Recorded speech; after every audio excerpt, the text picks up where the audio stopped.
What's going on, everybody? It's your boy Moho, back with another video for you guys. And this video is on Xbox One. It's a Domination gameplay on Freight.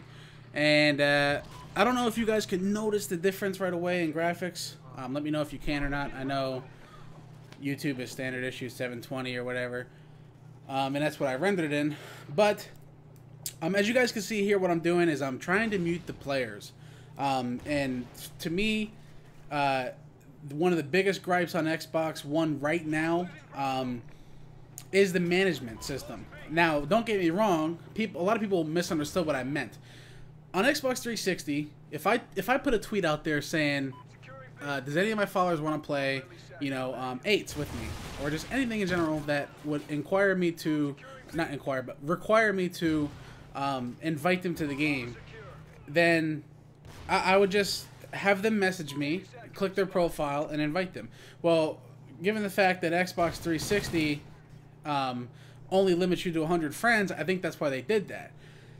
On Xbox One, you cannot do that, at least not yet. You have to add them to your list. And one of the biggest issues with Xbox One right now that I personally feel, I don't know how you guys feel if you guys have it, but I feel like they tried to make this console rely on the features. And what I mean by that, they make the stuff that you can do by hand a little bit more, you know, aggravating than having to invite somebody. Like, if I wanted to invite somebody, it's a lot easier for me to speak to the Kinect than it is for me to actually push the middle button, go to my friends list, invite people, and not to mention, it doesn't even run that smoothly yet. It looks a little frame rated to me a little bit. It's not like Xbox 360 where it's, you know, it looks smooth when it goes. It transitions from screen to screen. You could tell. For me, on a personal note, it looks like it's in beta stages, I guess, like the whole interaction part of it. As far as the Kinect and how you talk to it, it works perfectly. It doesn't mess up at all. It picks up my voice 99% of the time. It runs the commands that I call a lot of the time. I have noticed issues when you're playing games that are interactive with Kinect, like NBA. I've noticed issues where I would say call pick and roll, and you know, it would do it, and then I would say it again and it doesn't do it. Or I would say call isolation or ISO or just shortcuts, and it just wouldn't do it. So I think NBA needs a little bit of fixing and tune-up. But I feel like on this system, they added a lot of features, and they want you to utilize those features. So like I was saying, it's actually a lot easier for me to look at not look at it, but just say Xbox party, and then, you know, invite person 6, and then that person gets invited. It's really cool. I think it's amazing. I think it's fun. But, you know, if people don't want their Kinects hooked up, it could get a little frustrating. It could get, you know, a little bit of your time could be wasted trying to get people in there. You know, Xbox 360, if you're playing a game and you get a message or you want to invite somebody while you're in the game, you press the middle button and, you know, that whole section pops up. Well, this, like I said, feels like they try to utilize their features on their Xbox, the new Xbox, and, you know, it pops up on a side screen, or it'll take your game and minimize it and go to, like, dashboard. You know, some stuff that you have to actually get used to, really. It really does take getting used to. One of the biggest things I want to touch on here is the controller. So I know somebody was on Twitter saying, how the hell can you judge PS4 when you don't even have one? Like, my brother lives literally right next door to where I live. He's my neighbor. He has a PS4, and I played it for a week straight until Xbox One came out. So that's how I was going off comparisons. And, you know, he brought his monitor over here and his PlayStation. You know, we put them both side by side. We saw which games have better graphics, you know, and so on and so forth. Which, to me, graphics really don't matter. But we did it anyway, just for a test. So basically, Xbox One is 720p upscaled to 1080p. Really no difference. You can't tell. And to be honest with you, truthfully, you can even look up IGN's results. Xbox One does look a little bit more better than PS4, but since PS4 is actually 1080p full resolution, it's a little bit more detailed. But as far as, like, you know, coloring and all that stuff, Xbox One looks really good. Really, you can't really notice it, honestly. To be completely honest with you, I said in my last video, I'm one of those types of people who take the little things and notice them, such as 2 millisecond monitors compared to 1 millisecond monitors, and I really can't tell the difference.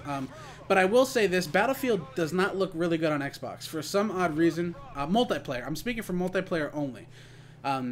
It's like when you play campaign on Xbox One, it's the best graphics you've ever seen, and then when you go to multiplayer, everything looks washed out and dried out. I don't know if it's the Xbox's fault or it's you know, the actual Xbox's processor is not fast enough to play that type of game in a multiplayer standpoint. I'm really not sure. But anyway, the controller. Let's talk about the controller a little bit. Now, a lot of you guys are asking, can you use your scuffs on Xbox One? No, you cannot. And when the only controllers out right now that you could actually buy is the ones that come with it, obviously, and then there's the $70 play and charge kit. Now, let me go ahead and save you guys some money here. When you get your Xbox One, you do not need to get a play and charge kit. All you need is a USB that plugs into the controller, and you can plug it into your computer, and it charges for you. You have no worries, pretty much. As far as the overall,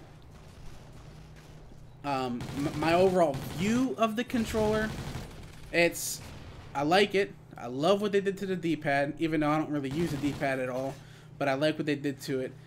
I love the joysticks. I love how they feel. I have no problems with any of that. I love the feel of it. I love how it feels in your hands. You know, I love the rumbles, like the rumble packs, how it rumbles the triggers and, you know, the controller. It just feels really good when you're playing games like racing games or Battlefield or, you know, even NBA 2K. My only gripe, and let me say this, let me be very clear, you guys will be so frustrated when you play Call of Duty, is the bumpers. The bumpers are absolutely atrocious. I do not know who came up with the bumpers on this game, or on this console.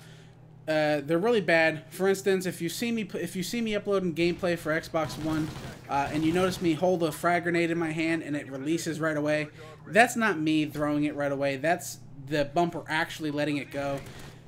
The best way to explain this bumper is, if you have really big hands or you have long fingers, it's not going to be good for you. You're going to have to use the first part of your pointer finger to actually push the bumper down, because the top of the bumper doesn't push in. Kind of, if you guys have seen a scuff controller, you know how the paddle has the screw, and then at the end of the paddle is where you push the button in. Kind of imagine the bumpers. I know this is probably a poor, you know, example, but this is the best thing that I can come up with. Try to imagine, you know, trying to push your bumpers in from the top of the screw. It's just it's very frustrating. It's very annoying. And it really takes it takes a lot to get used to, and to be honest with you guys, I don't even think you're gonna get used to it. I think it's just one of those things that's really just bad. You know, it's a real bad feature. It's nowhere near the caliber of the Xbox 360s or the PS4's bumpers at all. So I don't really know what they were thinking when they made that. Anyway, that is the end of the video. I hope you guys enjoyed it. If you did, please like, favorite, and subscribe. I hope you guys are happy that I'm uploading daily, because I know I'm actually excited to do it again. We'll catch you guys later. Peace.